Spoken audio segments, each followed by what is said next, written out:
ಇವತ್ತು ಸೋಮವಾರ ನಾನು ಬೆಳಿಗ್ಗೆನೇ ವ್ಲಾಗನ್ನು ಚಾಲೂ ಮಾಡೀನಿ. ನಾನು ಹಾಕಿದ ರಂಗೋಲಿ ನೋಡಿರಿ ಫ್ರೆಂಡ್ಸ್. ಅದೇ ರೀತಿ ಅಡುಗೆ ಮನೇಲಿ ಬಂದುಬಿಟ್ಟು ಗ್ಯಾಸ್ ಕಟ್ಟಿನೆಲ್ಲ ಒರೆಸ್ಬಿಟ್ಟು ಚಹಾ ಇಟ್ಟಿನಿ ಒಂದು ಕಡೆ.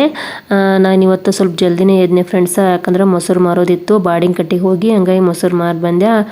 ಸ್ವಲ್ಪ ಜಲ್ದಿನೇ ಎದ್ದಿನೆಲ್ಲ ತಲೆ ಯಾಕೆ ನೋಸಾಗ್ತಿತ್ತು, ಅದಕ್ಕೆ ಚಹಾ ಮಾಡ್ಕೊಳಕತ್ತೀನಿ. ಅದೇ ರೀತಿ ಈ ಕಡೆ ರಾಗಿ ಗಂಜಿನೂ ಕೂಡ ಮಾಡಾಕತ್ತೀನಿ. ರಾಗಿ ಗಂಜಿ ರೋಹಿತ ಮತ್ತು ಹಸ್ಬೆಂಡ್ ಇಬ್ಬರು ಕುಡಿತಾರೆ, ಮತ್ತು ಚಹಾ ಅಷ್ಟೇ ನಾ ಕುಡಿಯೋಕಂತ ಹೇಳಿ ಚಹಾ ಮಾಡ್ಕೊಳಕತ್ತೀನಿ.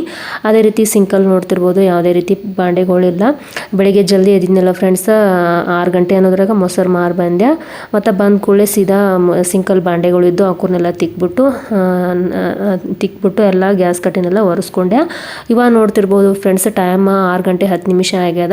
ರಾಗಿ ಗಂಜಿ ಮಾಡಿದೆ, ಅದೇ ರೀತಿ ಚಹಾ ಕೂಡ ಮಾಡಿದೆ ನೋಡ್ತಿರ್ಬೋದು. ಹಂಗಾಗಿ ನೋಡ್ತಿರ್ಬೋದು ಇವತ್ತು ನಾಷ್ಟ ಏನಂದ್ರೆ ಶಾವಿಗೆ ಉಪ್ಪಿಟ್ಟು ಮಾಡಕ್ಕಂತ ಹೇಳಿ ಶಾವಿಗೆ ಕೂಡ ಹುರಿದು ಇಟ್ಕೊಂಡಿನಿ. ಅದೇ ರೀತಿ ಈ ಕಡೆ ಹೆಸರು ಕೂಡ ರೆಡಿ ಆಗ್ಲಕ್ಕತ್ತದ. ಹಂಗೆ ನೋಡ್ರಿ ಫ್ರೆಂಡ್ಸ್, ಟೈಮ್ ಇವಾಗ 8 ಗಂಟೆ ಆಗ್ಯದ. ರೋಹಿತ್ಗೆ ನಾಷ್ಟ ಶಾವಿಗೆ ಉಪ್ಪಿಟ್ಟು ಮಾಡಿದ್ನಲ್ಲ ಫ್ರೆಂಡ್ಸ್, ಹಾಕಿ ಕೊಟ್ಟೀನಿ. ಹಾಗೆ ಇಲ್ಲಿ ಅವನಿಗೆ ಸ್ಕೂಲಿಗೆ ಟಿಫಿನ್ ಪ್ಯಾಕ್ ಮಾಡಬೇಕಲ್ಲ, ಅದಕ್ಕೆ ಇವತ್ತು ಬೆಂಡೆಕಾಯಿ ಪಲ್ಯನ ಮಾಡ್ಬೇಕಂತ ಹೇಳಿ ಹೋಳ್ಕೊಂಡು ಇಲ್ಲಿ ಹುರಿದಾಕತ್ತೀನಿ. ಅದಕ್ಕೆ ಉಳ್ಳಾಗಡ್ಡಿ, ಟಮಾಟಿ ಮತ್ತು ಕರಿಬೇವು ಕೊತ್ತಂಬರಿ ಕೂಡ ಇಟ್ಕೊಂಡಿನಿ ಪಾಣೆ ಕೊಡಕ್ಕಂತ ಹೇಳಿ. ಉಪ್ಪಿಟ್ಟು ಕೂಡ ಶಾವಿಗೆ ಉಪ್ಪಿಟ್ಟು ಕೂಡ ಮಾಡಿದ್ದಾಗ್ಯದ. ಹಸ್ಬೆಂಡ್ ಕೂಡ ತಿಂದು ಹೋದರು. ಇವಾಗ ನಾನು ತಿನ್ಬೇಕು. ಆಮೇಲೆ ರೋಹಿತ್ ಸ್ಕೂಲಿಗೆ ಹೋದ್ಮ್ಯಾಗ ಆಮೇಲೆ ನಾನು ತಿಂತೀನಿ. ಅದೇ ರೀತಿ ಇಲ್ಲಿ ಚಪಾತಿ ಹಿಟ್ಟನ್ನು ಕೂಡ ನಾದಿಟ್ಟಿನಿ ನೋಡ್ತಿರ್ಬೋದು ಫ್ರೆಂಡ್ಸ್. ಟೈಮ್ ಇವಾಗ 8:30 ಆಗ್ಯದ. 8:30 ಅನ್ನೋದ್ರಾಗ ಇಷ್ಟೆಲ್ಲ ಕೆಲಸ ಆಯ್ತು ನೋಡ್ರಿ ನಂದು. ಹಂಗೆ ನೋಡ್ತಿರ್ಬೋದು ಚಪಾತಿ ಕೂಡ ಮಾಡಿದ್ದಾಯಿತು. ಇವಾಗ ನಾನು ರೋಹಿತನ ಪೂರ್ತಕ್ಕೆ 1-2 ಚಪಾತಿ ಅಷ್ಟೇ ಮಾಡ್ತೀನಿ ಫ್ರೆಂಡ್ಸ್. ಆ ನಂತರ ಸಂಜೆಗೆ ಮಾಡ್ತೀನಿ.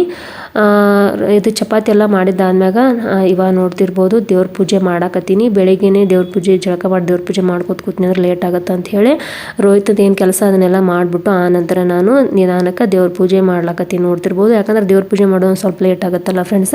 ಹಂಗಾಗಿ ರೋಹಿತ್ಗೆ ಸ್ಕೂಲಿಗೆ ಲೇಟ್ ಆಗಬಾರ್ದು ಅಂತ ಹೇಳಿ ಅವನು ಎಲ್ಲ ಅಡುಗೆ ಕೆಲಸ ಮಾಡಿಬಿಟ್ಟು ಇವಾಗ ನೋಡ್ತಿರ್ಬೋದು ದೇವ್ರ ಪೂಜೆ ಮಾಡ್ಲಾಕತ್ತೀನಿ ನಾನು. ದೇವ್ರ ಪೂಜೆ ಮಾಡಿದ್ದಾದ್ಮ್ಯಾಗ ನಾಷ್ಟ ತಿಂದಾದ್ಮ್ಯಾಗ ನಾನು ಇವಾಗ ಹಾಲು ಬಂದು ಫ್ರೆಂಡ್ಸ ತೋಟಲಿಂದ ಹಾಲು ಕೂಡ ಕಾಸಾಕತ್ತೀನಿ. ನೋಡ್ತಿರ್ಬೋದು ರೋಹಿತ ಸ್ಕೂಲಿಗೆ ಹೋಗೋಲಕ್ಕ ರೆಡಿ ಆಗ್ಲಾಕತ್ತಾನ. ಅದಕ್ಕೆ ಬ್ಯಾಗ್ನಾಗ ಏನೇನು ಬುಕ್ ಇಟ್ಕೊಂಡು ಚೆಕ್ ಮಾಡ್ಕೊರಪ್ಪ ಒಮ್ಮೆ ಅಂತ ಹೇಳಿದೆ. ಹಾಗಾಗಿ ಎಲ್ಲ ಏನೇನು ಇಟ್ಕೊಂಡಿನಿ ಅಂತ ಹೇಳಿ ಚೆಕ್ ಮಾಡ್ಕೊಳಕತ್ತಾನವ. ಇನ್ನೇನೋ ಒಂದು ಸ್ಕೂಲಿಗೆ ಹೋಗೋ ಟೈಮ್ ಆಯಿತು. ಟೈಮ್ ಇವಾಗ 9:30 ಆಗ್ಯದ. ಅವ್ನು ಟಿಫನ್ ಕೂಡ ಪ್ಯಾಕ್ ಮಾಡಿ ನೋಡ್ತಿರ್ಬೋದು. ಇವತ್ತು ಚಪಾತಿ ಮತ್ತು ಬೆಂಡೆಕಾಯಿ ಪಲ್ಯನ ಮಾಡೀನಿ ಅವ್ನಿಗೆ ಟಿಫಿನ್ಗೆ ಅಂತೇಳಿ ಕಟ್ಟಕ್ಕೆ. ಅದೇ ರೀತಿ ಫ್ರೆಂಡ್ಸ್, ರೋಹಿತ್ ಸ್ಕೂಲಿಗೆ ಹೋದ್ಮ್ಯಾಗ ಇವಾಗ ಹಾಲು ಕಾಸಾಕತ್ತೀನಿ ನೋಡ್ರಿ. ನಾನು ನಾಷ್ಟ ಮಾಡಿ ಚಹಾ ಕೂಡ ಕುಡಿದೆ. ಓಕೆ ಫ್ರೆಂಡ್ಸ್, ಇಲ್ಲಿಗೆ ವ್ಲಾಗನ್ನು ಮುಗಿಸ್ತೀನಿ. ಹೆಂಗೆ ಅನಿಸ್ತದೆ ಹೇಳಿ.